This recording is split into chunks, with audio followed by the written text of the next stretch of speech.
The ancient physician Menecrates of Syracuse seemed to many of his contemporaries, and to some modern researchers, as something of a bad joke. Menecrates believed that he was a god, and the particular god, Zeus. Athenaeus, in the late 2nd century, gives the fullest, though hostile, report. Menecrates boastfully thought that he alone became the source of life for human beings through his medical art. So he forced those healed by him of the so-called sacred sickness, namely epilepsy, to sign a contract saying that when they were healed, they would be slaves submissive to him. Ephippas mentions him, saying as follows, "Didn't Menecrates claim to be Zeus?"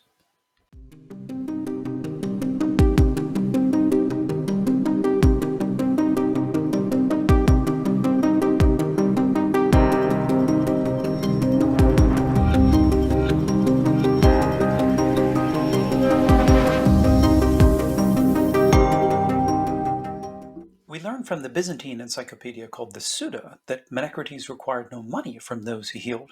Instead, he had his patients sign a contract professing their full loyalty to him. Menecrates then gave his devotees the names of particular deities, and they began to wear these gods' distinctive regalia. Menecrates' success at healing was extraordinary. The philosopher Plutarch tells us that the Syracusan healed people who were given up as hopeless. The healings produced a profound sense of gratitude in those who had received renewed life beyond expectation. This gratitude is related to Menecrates' claim to be Zeus. Athenaeus continues that Menecrates wrote a letter to Philip, who was king of Macedon and father of Alexander the Great, writing as follows, Menecrates Zeus to Philip, greetings. You rule over Macedon, while I rule over the medical art. You indeed are able, when you please, to destroy those who are healthy, while I am able to preserve those who are ill, and offer to the robust and healthy who obey me life until old age. Therefore, the Macedonians serve as bodyguards for you, while for me it is those who are going to live. For I, Zeus, provide them life. This letter is a vaunt, to be sure, but the logic is that of a sound mind. Menecrates played on the etymology of the name Zeus in the accusative zein. This is also the Greek verb to live, to have vibrant life. Zeus is the god who bestows life on all, the god di han zomen, through whom we live. In short, Menecrates gave his patients what no other being, except Zeus, could possibly give them. He gave them life. The case of Menecrates illustrates the complexity of self-deifying claims.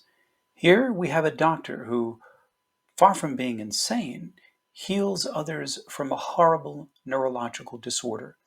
He claims to be Zeus, but only insofar as he causes people to live. His participation in the power of the high god allows him to participate in the high god's persona. Despite hostile reports, Menecrates cannot be passed off as a madman. To call him mad defies explanation and undercuts the search for knowledge before it begins. My book, Desiring Divinity, studies self-deification in ancient Jewish and Christian myth-making. For instance, in Greek myth, Queen Alcyone and King Ceyx refer to themselves as Hera and Zeus. Zeus cast a thunderbolt at Ceyx's ship, and he perished at sea. When Alcyone heard of this, she hurled herself into the ocean and drowned as well. The gods who beheld this tragedy transformed both of them into halcyon birds. Salmoneus, the ancient king of Elis on the Peloponnese, said that he was Zeus, and he transferred the gods' sacrifices to himself. To prove his mastery over lightning and thunder, Salmoneus dragged bronze kettles tied to a chariot, and he flung torches into the sky, but he was himself blasted by Zeus's thunderbolt. In these stories, we see what is typical in self-deification myths. A claim to be divine is made in direct relation to an incumbent superior deity. The superior deity is often portrayed as threatened by the self-deifier. How the issue is resolved depends on the particular myth. The new candidate's claim to divinity can be validated or not. It can be verified or not. What is important is the act of ascribing deity to oneself. This is what I mean by self-deification. Self-deification was and remains an important species of myth for ancient Jews and Christians. It recurs at key moments in their mythic history, appearing in central figures like Lucifer, the dawn star, and the first human, Adam. But it also appears in the second Adam, or Christ, and in the myth of Christianity's first archenemy, Simon of Samaria. In this pattern, the hero or anti-hero claims to be, by deed or word, a god or a divine being. There is typically a rising action, the exaltation of the self-deifier. The result is either a reversal or a vindication. The anti-hero in the story quickly plunges into hell, but the hero, however, is justified and rises to the stars. In these dramas, there are standard character types, ideal types. The ultimate king or high god appears, and the people of God are his loyal subjects. The self-deifier dons the mask either of God's loyal son sent to earth, or the ultimate rebel. One could conceive of the self-deifier as a kind of theomach, the Greek word for god fighter. A theomach opposes a god in open war, or contemptuously denies the existence and power of the gods. Heracles, it is said, once sunk an arrow into the flesh of King Hades in the underworld.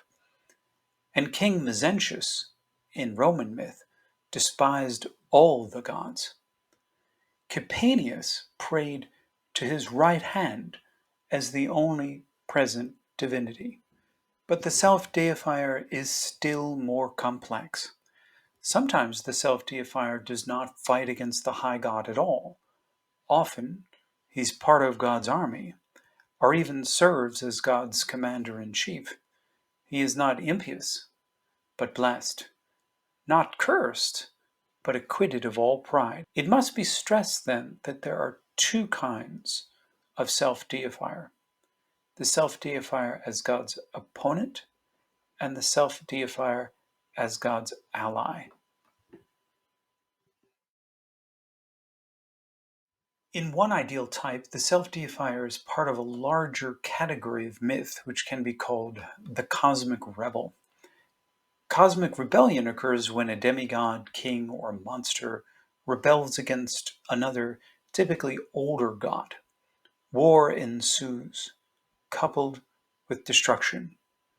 But out of this epic clash, a new world is born. Marduk fits this pattern in the Babylonian epic of creation, or the Enuma Elish.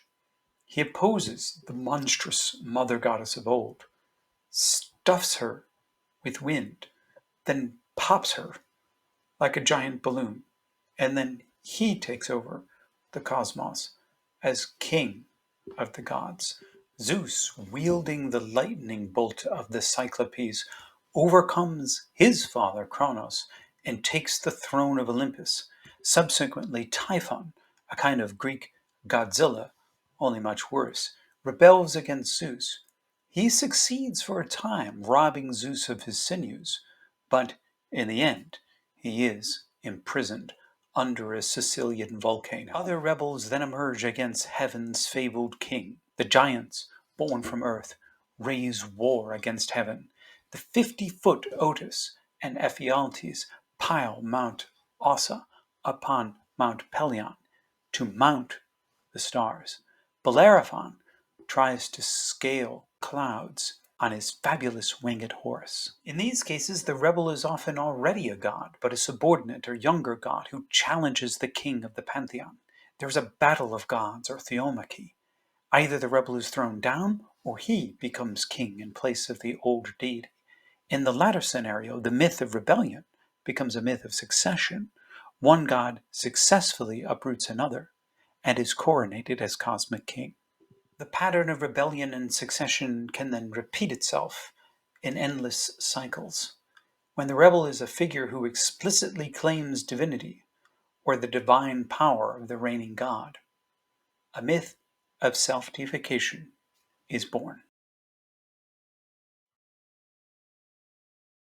The second type of self-deification myth belongs to a larger set of myths, usually called hero myths.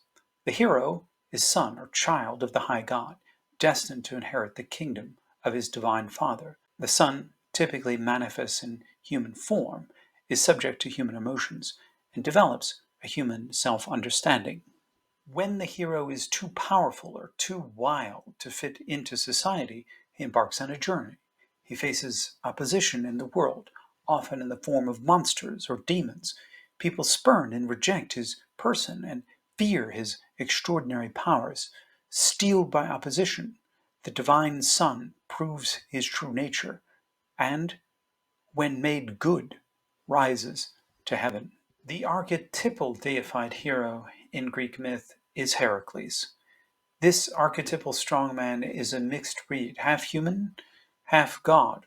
As son of Zeus, he is hated and hunted by Hera and her other human agents. But through 12 deeds of extraordinary power and many side stunts, he proves his divine nature physically and morally. His worship is set up in certain cities, sometimes as a hero, sometimes as a god. And in the end, through a final act of suffering, he ascends through fire to his divine father. Romulus, first king of the Romans, was the son of the war god Mars. Mars saved him from death as an infant, led him to found the city of Rome, and made him its first king. After shaping the warrior ethos of the infant city and ensuring its survival, Romulus was raised to heaven on a cloud to become the official state god Quirinus. Deified Roman emperors followed in Romulus's long and gilded train.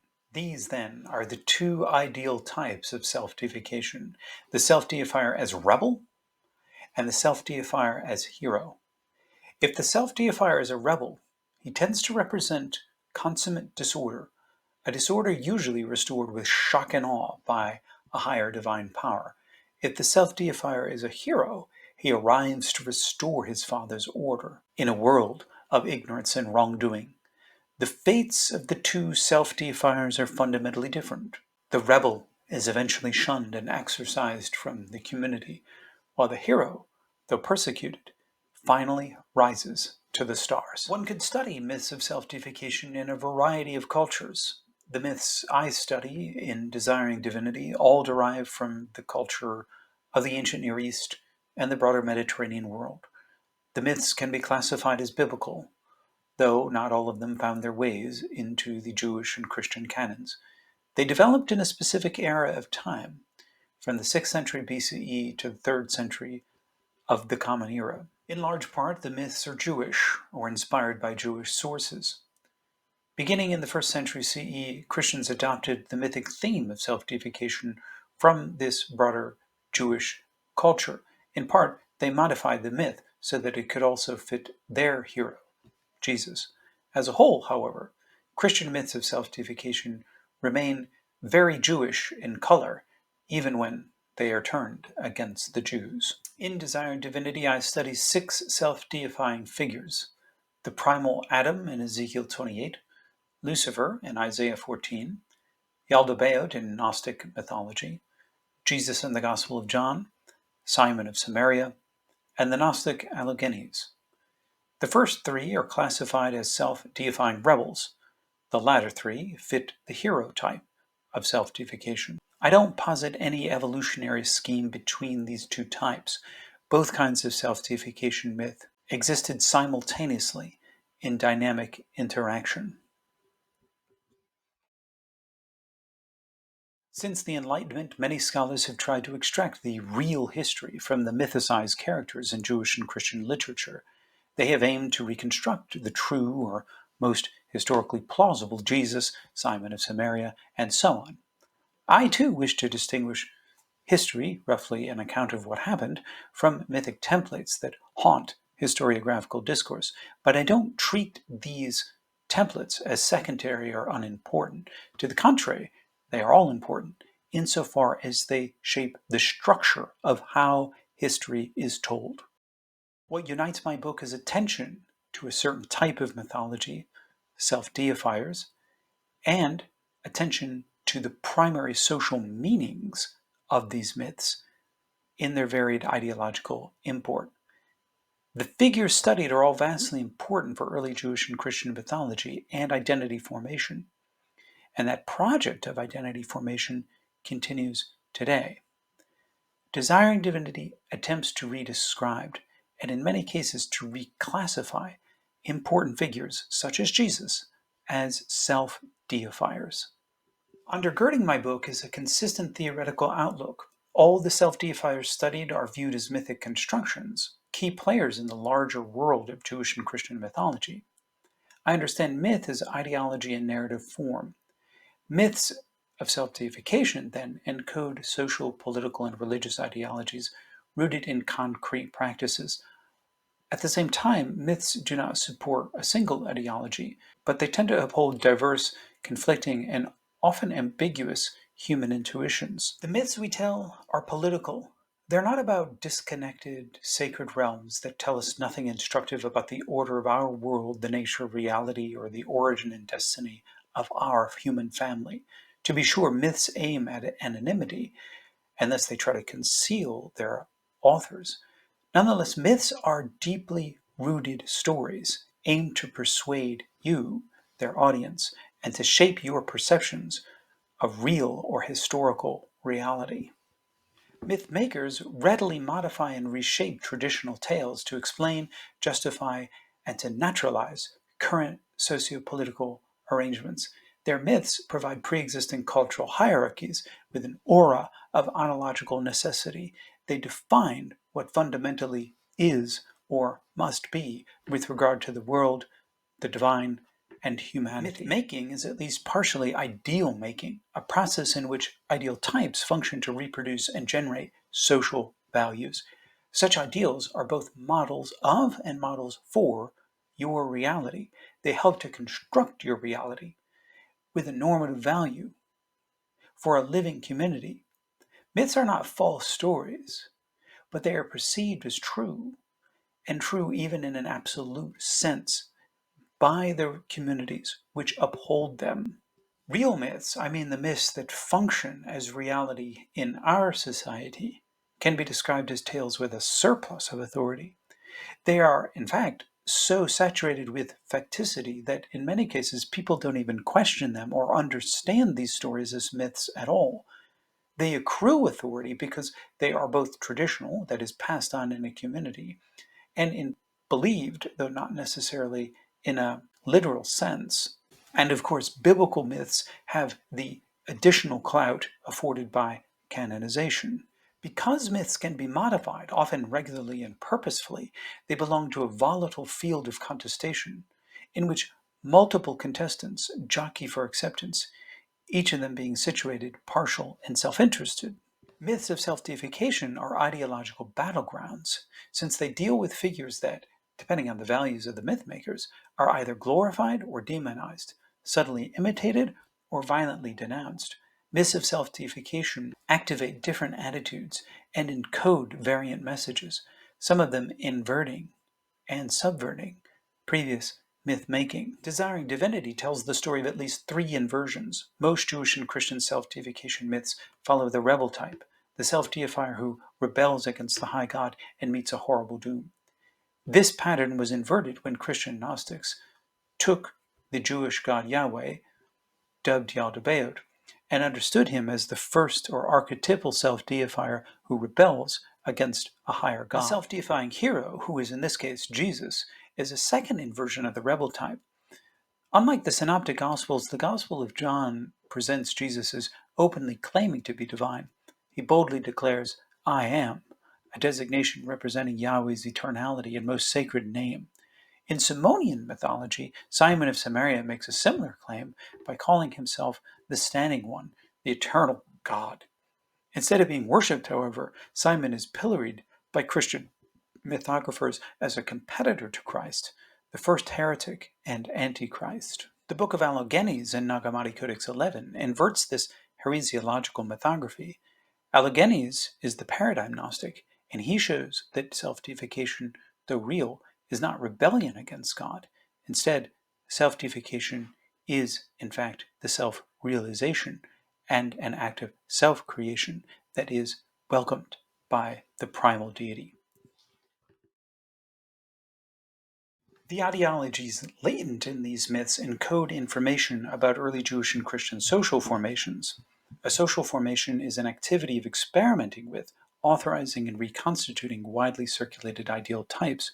The self-deifier functions as this sort of ideal. Whether excoriated or exalted, the self-deifier helped Jews and Christians to formulate for themselves a proper understanding and way of being in the world.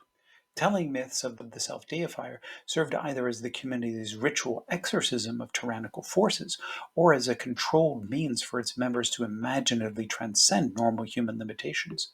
In either case, such myth-making functions as a communal act of self-preservation, serving to eternalize, even self-deify, the religious community itself.